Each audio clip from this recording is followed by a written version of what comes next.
All right. Let's do a little home update for you guys. So we're here. It's cold. I can see my breath. It's about 15 degrees outside.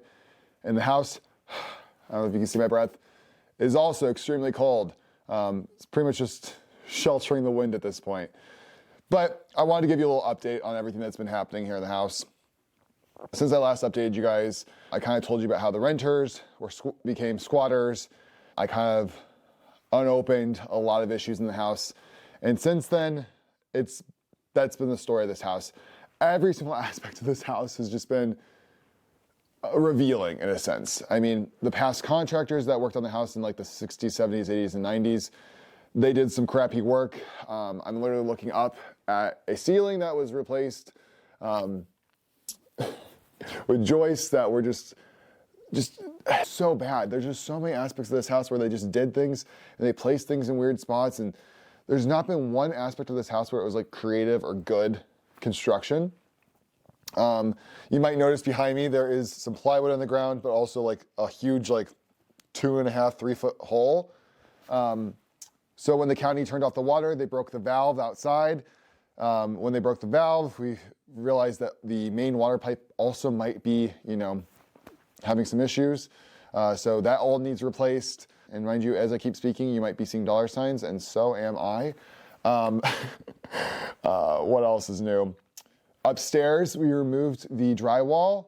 Thank goodness we did. When we removed the drywall, we uncovered that the back part of the roof wasn't ventilating correctly, and all the plywood was completely rotted out. So that whole back part of the roof needs replaced.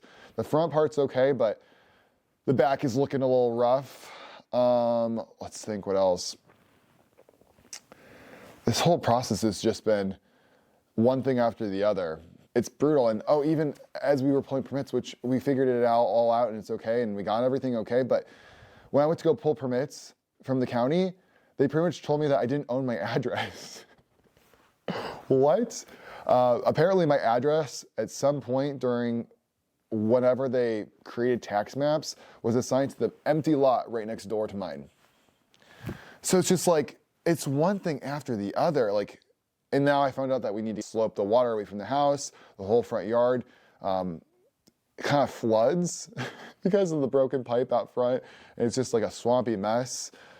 It's just everything about this house just keeps happening, and it's all just so expensive. This house is definitely a source that is sucking up a lot of money, but it has to be done. A lot of people might say, why didn't you just tear the whole thing down?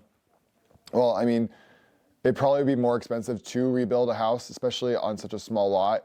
We're essentially using the frame of this house and we are rebuilding inside it to make it what it needs to be, to shape it back into glory. I bought new windows. Those will be going in soon. Hopefully we'll have the floor and everything sealed back there so people can walk around without having to worry that they're gonna fall in a 3 foot hole. It's a lot. So I guess the biggest, most pressing thing is I'm kind of rethinking what the future of this house looks like. Right now, I'm still thinking that I'll be moving in here, but I have to be honest with you. When I look at how much money has been spent on this house, and I look at what I was willing to compromise at what I thought I was buying it for and what I thought my renovation budget was, it was doable. Now we're entering into a new space where it's like, this maybe needs to become an investment property. This maybe needs to pivot a little bit. I'm just kind of praying through a lot of these different things, but it's just a lot. And so I'm just a little frustrated with the situation. And to go back, to recap from the story I originally told about the squatters and the renters turned squatters, guys, we went to court and we found out that the renters knew that there was a sewage leak for a year and a half. A year and a half, these people knew that there was an issue at the house, but they knew that if they told us that they would have to move out because we would have to fix the problem. Or they knew that they didn't even know what could have happened. We could have had them move out and they could have moved back in, but they knew that there was an issue at the house for nearly 2 years. And they were okay with living in a toxic wasteland. And so before I was saying that I felt bad for the people, and I still feel incredibly bad because you have to be in a certain state of mind to be able to live in a toxic area. But now I'm just angry because they could have, you know, told my parents, their landlords, to fix the problem.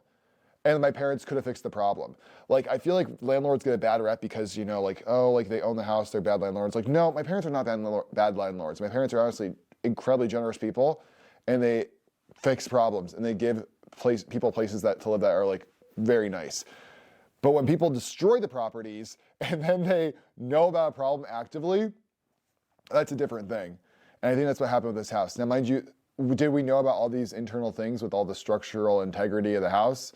No, honestly, we didn't. You think you buy a property and you think that the construction team who builds it and the people who like worked on it, the contractors did their job well. But honestly, there are walls over here in the bedroom that were supporting the second story that should not have been supporting the second story. There was a dip behind me in the house where like it took a week just for our contractors to re-level the floors. Like there's different things that like are not like owner issues that we knew about. There's things that just like contractors didn't do well before. But when you find out about it, you do it right and you fix it right. And that's kind of where I'm at. There's like literally been no frivolous spending on this house so far. Everything that I've spent on this house has just been to like build the bones up and build the foundation to like let this house like be for another 100 years. And hopefully in 100 years when I'm long gone, someone's gonna look at this house and be like, oh, like, you know, whoever did this did it right. And there was intentionality between every decision that they're making.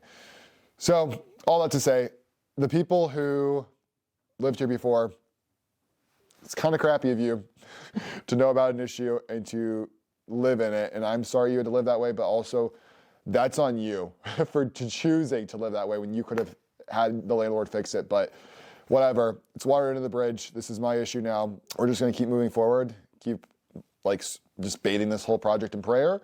And yeah, until the next update.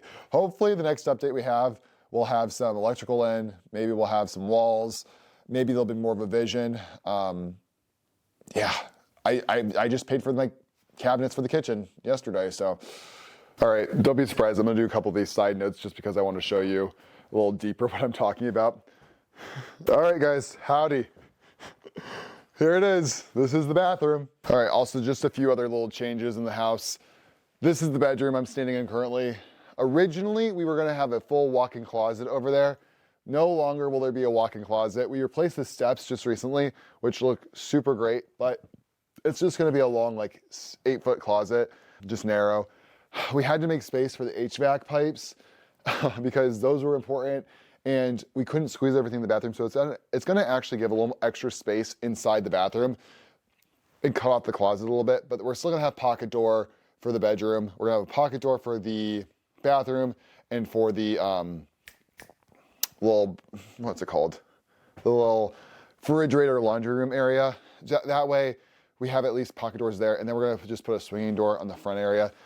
It's not what I originally wanted, but we just gotta save money where we can, and honestly, those were things that it made sense to do that kind of stuff, so why not? And just for this room update, this is what was gonna be the library area. We're putting a closet in right here, and then these steps were just completely redone. They honestly look really great, like really great. Before we widened them and made them, the treads a little bit wider so it's a little safer, and they go up further into the middle of the room upstairs in the attic. Putting a closet right there, and then this is gonna be actually where the furnace is. This will save a little bit of space from having the furnace with the water heater in the bathroom. Then we're gonna put a window back there, just to bring in more light in this room and everything. So I think it'll honestly be really nice once it's done, but it just is changed from the original plan. Just a lot's going on. But until next time.